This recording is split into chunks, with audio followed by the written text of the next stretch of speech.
Selamat siang kepada Bapak dosen. Di sini saya akan menjelaskan tentang cara melakukan korupsi yang efektif. Sebelum saya menyampaikan cara melakukan korupsi yang efektif, pertama-tama terlebih dahulu saya menjelaskan tentang data tentang kasus korupsi di Provinsi Nusa Tenggara Timur. Sebelum saya menjelaskan lebih lanjut, perkenalkan nama lengkap saya Franciscus Saverius Evantris Sarminto, NIM 17030300145, kelas C, semester 6. Oke, baik. Saya akan menjelaskan tentang data. Saya akan menjelaskan tentang kasus korupsi di Provinsi Nusa Tenggara Timur. Data tentang kasus korupsi di Provinsi Nusa Tenggara Timur. Tingginya angka kasus korupsi di Nusa Tenggara Timur ternyata tidak diimbangi dengan kinerja aparat hukum. Dari sekitar 300 kasus dugaan korupsi, hanya 90 kasus atau 30% yang diproses di pengadilan tindakan pidana korupsi. Sisanya 210 kasus atau 70% diamankan di tahap penyelidikan. Data ini diungkap oleh Yayasan Perkumpulan Inisiatif dan Advokasi Rakyat PIAR NTT sebagaimana dilansir Harian Kompas Kamis 29 September 2016. Paul Sinalainloe dari Divisi Penegakan Hukum dan Anti Korupsi Yayasan PIAR menyatakan kasus korupsi itu seperti bau busuk di tengah kerumunan massa. Baunya, kata dia, menyebar kemana-mana, tetapi sulit diketahui sumber bau itu. Ratusan kasus sempat diungkap ke media massa oleh aparat penegak hukum, tetapi kemudian dihentikan dengan alasan tidak cukup bukti. Katanya kepada Kompas, Sinlainloe menyebut contoh dana bantuan sosial Pem Kabupaten Timur Tengah Selatan tahun 2010 dengan nilai kerugian negara sebesar 170 juta dari total dana 45,7 miliar. Kata dia, Wakil Bupati TTS Beni Litelnoni yang kini Wakil Gubernur NTT diduga terlibat karena mengeluarkan puluhan memo kepada sejumlah pelaku tanpa pengajuan proposal untuk mengambil dana itu. Ia sempat diperiksa sebagai saksi di pengadilan Tipkor Kupang, tetapi kemudian bebas karena dinyatakan tidak terbukti bersalah, sedangkan bawahannya tetap diproses. Contoh lain katanya, Bansos Provinsi NTT tahun anggaran 2010-2011 senilai Rp74,7 miliar yang sempat mengundang berbagai unjuk rasa sejumlah elemen masyarakat. Hasilnya menurut Sinlainloe, di mana aparat penegak hukum menyatakan tidak ada penyalahgunaan wewenang, hanya kesalahan administrasi.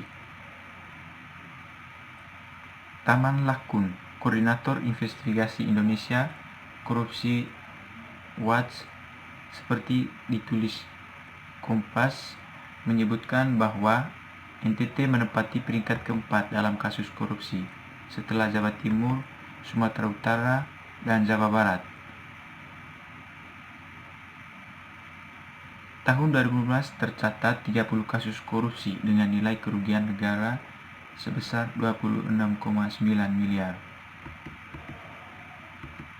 Di tengah maraknya kasus korupsi ini, Badan Pemeriksa Keuangan BPK NTT justru memberikan predikat wajar tanpa pengecualian atas APBD NTT tahun 2015 dalam hal pengelolaan keuangan negara. Kompas melansir pejabat Pemprov menyambut VTP ini dengan syukuran bersama karena telah menyusun data pengelolaan keuangan negara dengan tepat. Syukuran itu digelar di tengah tingginya angka korupsi dan kemiskinan. Data BPS NTT menunjukkan bahwa 1,16 juta penduduk NTT hidup di bawah garis kemiskinan dari total 5,2 juta penduduk.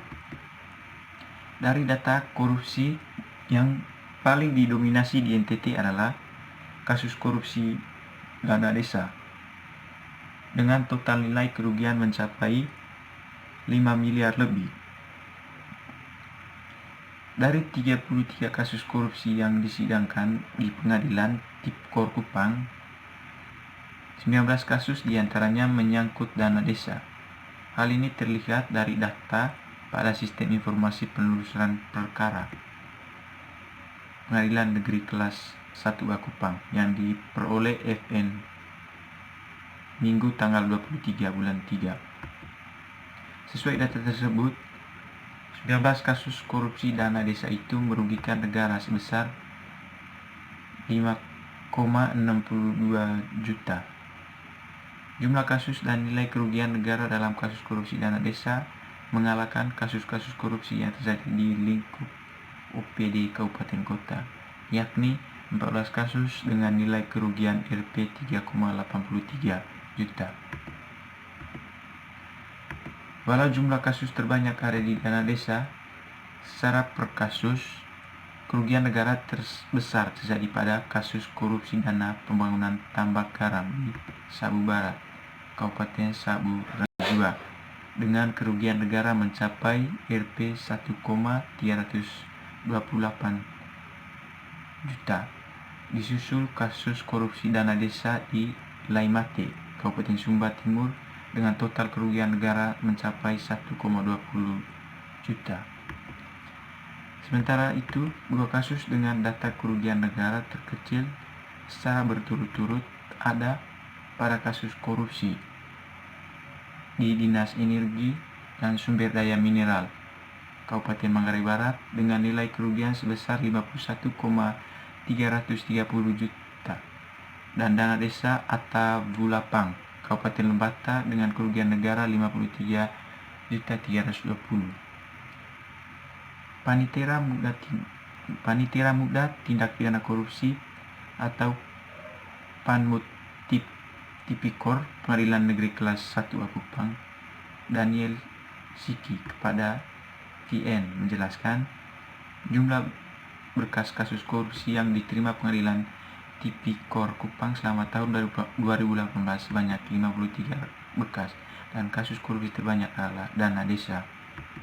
Ia menjelaskan dari 53 berkas kasus korupsi yang diterima, semuanya diproses sesuai dengan alur persidangan, dan sampai dengan saat ini tersisa 4 kasus yang masih dalam proses persidangan.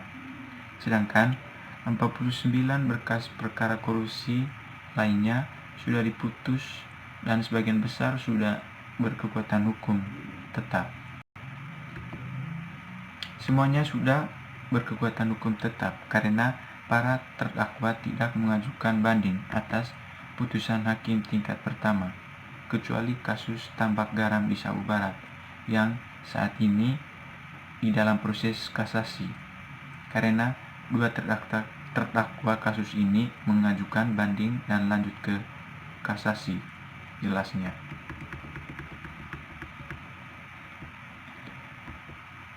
Baik, saya sudah menjelaskan data kasus korupsi yang di NTT. Yang kedua, di sini saya akan menjelaskan tentang cara-cara korupsi secara efektif menurut saya. Cara melakukan korupsi yang efektif. Yang pertama, menerima suatu proyek dengan anggaran yang besar, dan saya telah merincikan segala keperluan dan kebutuhan yang ada dalam proyek tersebut, sehingga orang yang memberikan proyek tersebut percaya bahwa saya bisa menanganinya.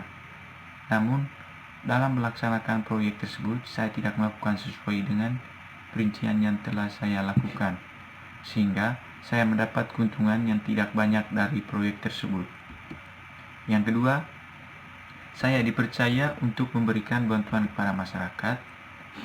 Saya memberikan bantuan tersebut kepada masyarakat, tetapi bantuan yang saya berikan kepada masyarakat tidak sesuai dengan yang diberikan kepada saya. Saya memberikan bantuan tersebut supaya tidak ada yang curiga bahwa saya melakukan korupsi. Meskipun bantuan yang sebenarnya masih lebih besar dari yang didapati oleh masyarakat, karena sisa dari yang didapati masyarakat itu untuk saya. Yang ketiga, saya akan lebih dekat dengan masyarakat agar saya tidak dicurigai oleh masyarakat bahwa saya telah melakukan korupsi terhadap apa yang sebenarnya mereka milik, sehingga mereka juga akan selalu percaya kepada saya bahwa saya orang yang jujur dan tidak melakukan korupsi terhadap apa yang seharusnya mereka miliki. Yang keempat, jangan terlalu menunjukkan apa yang kita miliki dari hasil korupsi tersebut, karena itu akan membuat masyarakat curiga terhadap kita.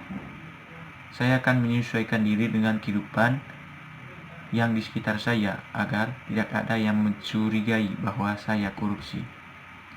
Yang kelima, saya akan membuat laporan palsu yang mengataskan nama rakyat bahwa mereka membutuhkan bantuan dari pemerintah.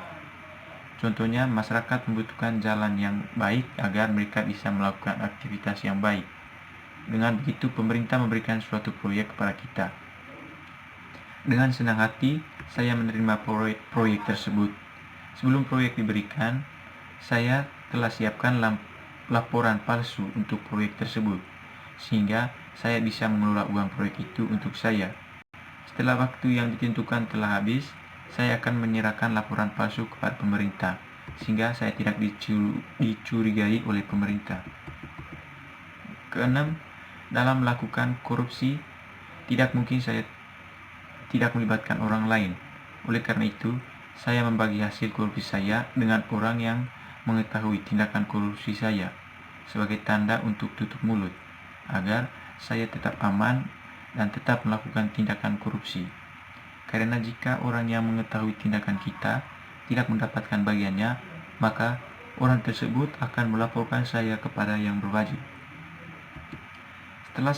Yang ketujuh, setelah saya melakukan korupsi, saya tidak akan menghilang atau menjauhi orang-orang agar mereka tidak mencurigai saya. Saya akan tetap berada bersama mereka dan akan berpura-pura bahwa tidak ada kesalahan yang telah saya lakukan. Saya akan membuat semuanya terlihat berjalan baik-baik saja. Yang kedelapan, saya akan selalu membuat diri saya menjadi seorang pahlawan di mata masyarakat agar mereka tetap percaya bahwa saya adalah orang yang baik yang mampu untuk membuat kehidupan mereka tetap baik dan membuat kehidupan mereka lebih berubah. Jika kita bisa masuk dalam kehidupan setiap masyarakat, maka kita akan lebih gampang untuk melakukan. Yang kesembilan, jika saya diberikan kesempatan untuk menjadi seseorang pemimpin dalam suatu daerah, saya akan menempatkan diri di tengah masyarakat bahwa saya adalah pemimpin yang baik. Saya akan selalu memberikan perhatian terhadap mereka, serta saya akan selalu mendengarkan setiap keluh kesah dari mereka, agar mereka bisa menilai bahwa saya adalah seorang pemimpin yang mampu untuk menuntun mereka atau mampu membawa mereka pada suatu perubahan yang lebih baik. Ketika masyarakat percaya sepenuhnya terhadap kita, maka saat itulah kita mulai melakukan tindakan korupsi. Kita akan melakukan korupsi terhadap apa yang seharusnya mereka dapati, tapi jangan ambil sepenuhnya agar mereka tidak curiga terhadap kita. Setelah kita melakukan korupsi, kita seharusnya tidak boleh memperlihatkan perubahan yang sangat cepat. Yang ke-10, membuat laporan dan mengatasnamakan rakyat bahwa rakyat lagi membutuhkan bantuan dari pemerintah. Ketika laporan itu telah dibuat, maka kita akan serahkan kepada pihak yang berwenang. Setelah laporan tersebut diterima, kita akan mulai mendekati rakyat untuk bisa meyakinkan bahwa Memang benar laporan itu diajukan atas dasar keluhan dari rakyat, sehingga pihak yang berwenang untuk memberikan bantuan percaya. Dengan begitu, kita bisa melakukan korupsi tanpa diketahui oleh pihak-pihak yang berwenang. Yang ke-11, menggunakan sedikit demi sedikit uang pemerintah yang menjadi bantuan untuk pembangunan suatu daerah dengan jabatan yang dimilikinya. Seorang mampu melakukan tindakan korupsi dengan menggunakan uang yang awalnya jumlahnya sedikit, tetapi lama-kelamaan menggunakan uang tersebut sangat banyak. Yang ke-12, membuat laporan palsu yang mengatasnamakan rakyat supaya diberi suatu proyek. Salah satu hal yang gampang dilakukan adalah membuat laporan palsu kepada pemerintah agar diberi suatu proyek untuk menjadikan daerah tersebut menjadi lebih baik. Laporan tersebut dapat memberikan keuntungan bagi dirinya, karena apabila laporan palsunya diterima, maka uang yang diberikan akan menjadi miliknya. Dengan mengelabui berbagai instansi, pejabat tersebut akan mendapat untung. Yang sebenarnya proyek yang dikerjakan tidak ada sama sekali. Apabila ada instansi pemerintah yang memeriksa, tinggal beri dokumen dan foto dari proyek sebelumnya. Yang ke-13, membagi uang hasil korupsi dengan orang yang mengetahui tindakan korupsi sebagai uang tutup mulut. Uang hasil korupsi tadi dapat dibagi dua dengan orang yang mengetahui tindakan korupsi tersebut. Hal tersebut dilakukan untuk mencari aman supaya tidak diketahui oleh orang lain. Yang ke-14, memberikan izin pelaksanaan suatu kegiatan dengan pembayaran yang lebih besar dari pembayaran aslinya. Jabatan yang dimilikinya menjadikan dia berkuasa atas apa yang dilakukan oleh masyarakat, termasuk dalam hal melakukan kegiatan. Seorang pengusaha membayar tempat dari kegiatan tersebut. Yang ke-15, korupsi dengan memperbesarkan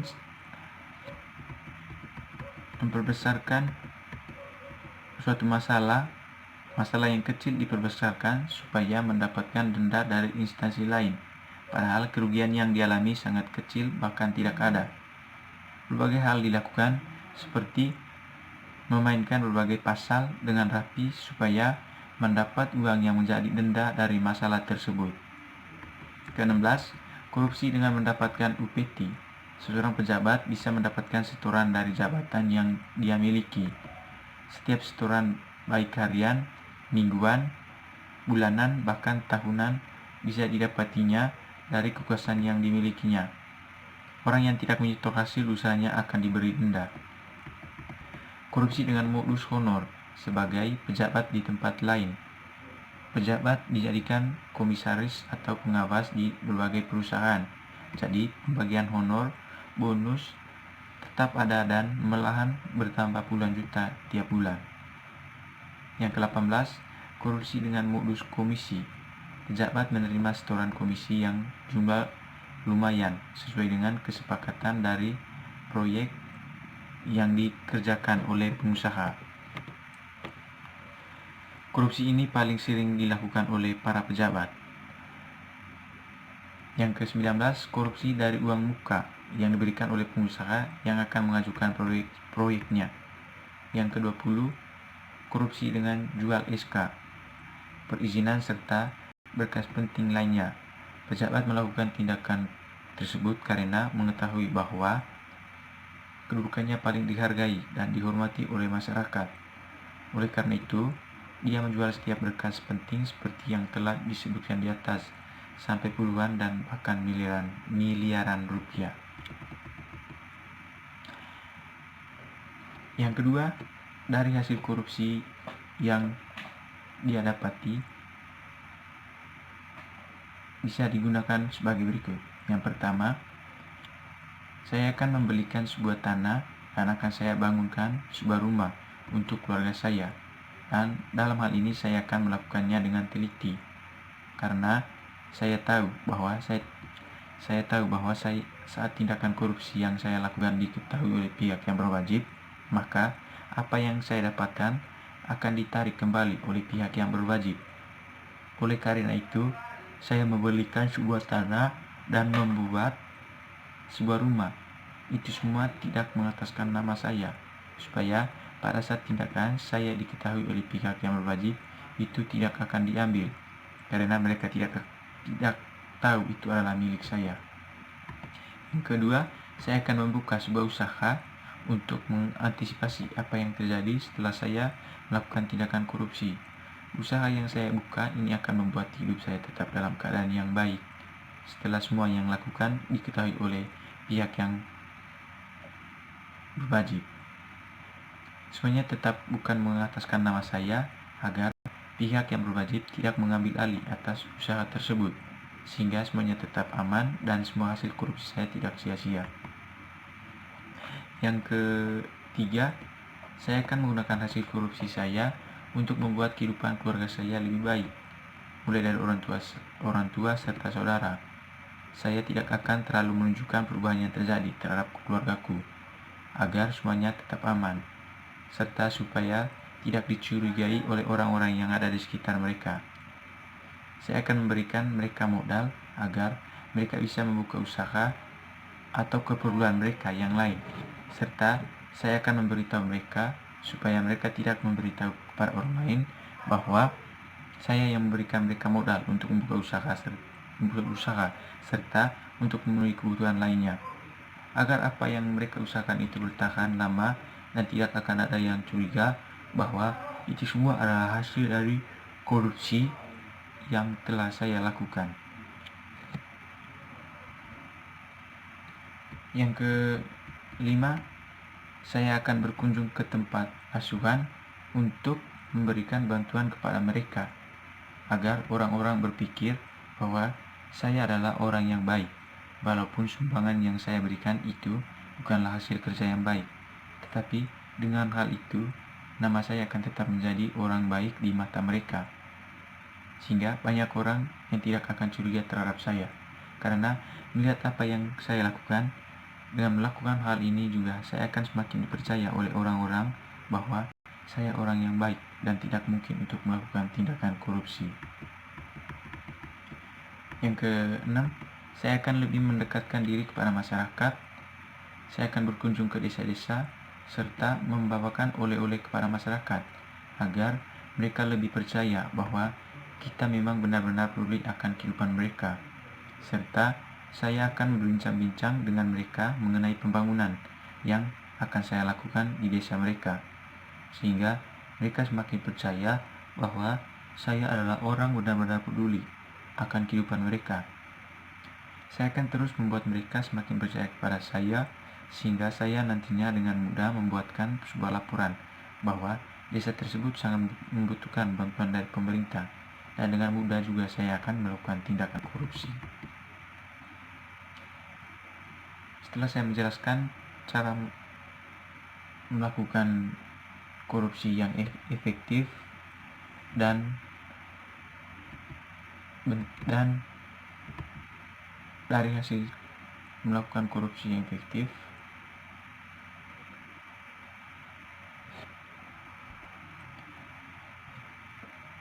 yang ketiga di sini saya akan menjelaskan cara untuk menyelamatkan diri apabila diketahui melakukan tindakan korupsi.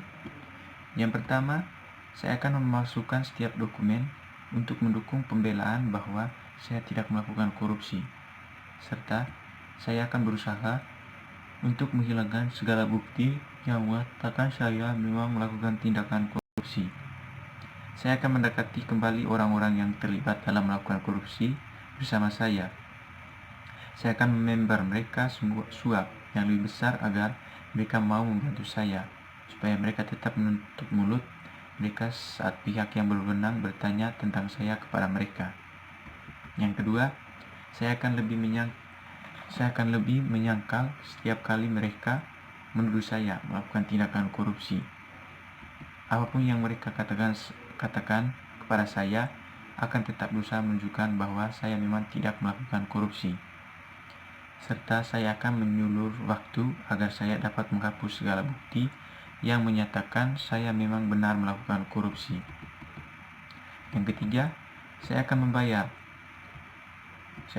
pengacara paling mahal dan kompeten untuk membantu membela saya.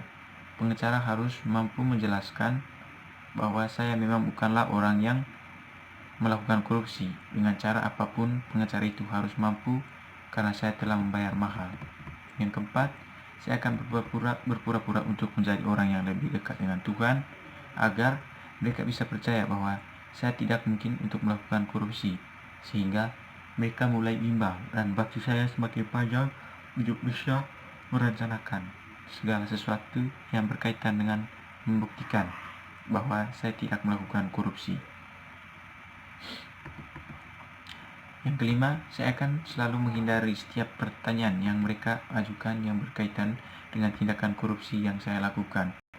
Saya akan berpura-pura bingung dengan setiap pertanyaan yang berkaitan dengan saya yang melakukan korupsi, serta saya tetap terlihat tenang saat saya diwawancarai.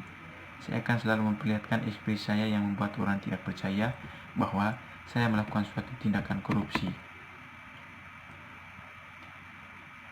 Yang keenam, apabila saya sudah divonis sebagai korupsi, saya akan menggunakan hasil korupsi tersebut untuk memberikan suap kepada hakim, agar hukuman yang saya terima tidaklah terlalu berat, dan saya akan mendapatkan ruangan tahanan yang mewah, serta memiliki fasilitas yang lengkap.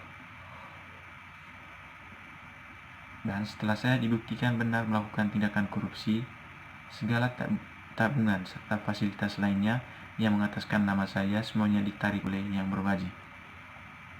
Yang ketujuh, memalsukan setiap dokumen. Memalsukan setiap dokumen untuk mendukung pembelaan bahwa saya tidak korupsi. Yang ke-8, apabila sudah divonis korupsi, meminta untuk mendapatkan ruangan tahanan yang mewah seperti rumah yang layak dihuni. Yang 9, meminta tuntutan dan masa hukuman serendah mungkin. Meskipun saya di penjara, setidaknya hasil korupsi yang saya lakukan masih tetap aman dan tidak diketahui oleh yang berwajib, sehingga saat saya telah menjalankan hukuman atas apa yang saya lakukan, kehidupan saya masih baik dan saya masih memiliki hasil korupsi tersebut. Dengan demikian, saya akan tetap bisa memenuhi setiap kebutuhan saya dengan baik, serta saya tidak kehilangan sebuah pekerjaan, karena sebelum saya diketahui melakukan sebuah tindakan korupsi, saya telah menggunakan hasil korupsi tersebut untuk membuat usaha. Oleh karena itu, ketika yang berwajib menyita segala fasilitas yang saya miliki, saya tidak merasa bahwa saya kehilangan segalanya, karena saya telah menyiapkan semuanya dengan teliti. Saya telah membangun sebuah rumah dan membuka usaha tidak mengataskan nama saya agar pihak yang berwajib tidak dapat mengambilnya.